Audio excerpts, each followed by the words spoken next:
Why is this trend gaining steam? Well, there are a lot of reasons, and here are a couple. One is that the basis has gotten exceptionally low in many instances where a multifamily developer can acquire a product for far less than what they can develop it for. Second is speed to market.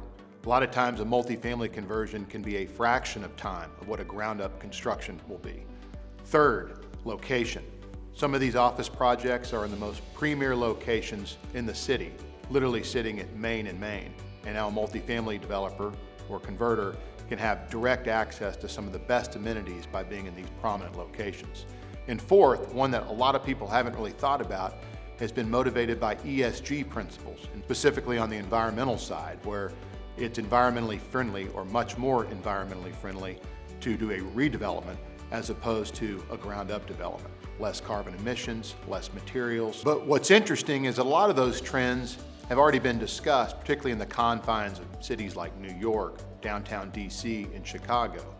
And what we're starting to see now, and maybe it's just a moment in time, but is that trend is starting to go beyond the traditional channels into more of the sunbelt locations, particularly the ones that were the hardest hit office markets within the last several years. Take, for instance, Los Angeles, Northern Virginia, and Houston. And there are a couple of reasons why we believe this to be the case. The first is that the basis is even less, just because it's so difficult right now for any office owner to underwrite a vacant office building from the absorption standpoint alone.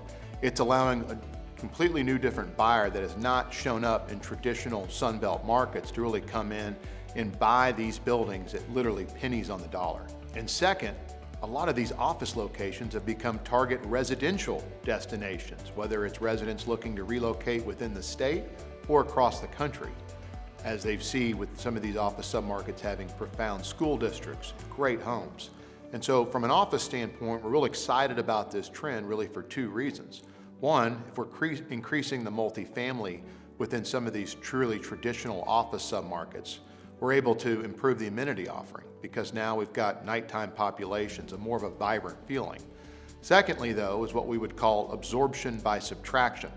So take, for instance, the DC market, where with all of the multifamily conversions from office that we've seen there, that's accounted for about 2% of the total inventory that's been removed.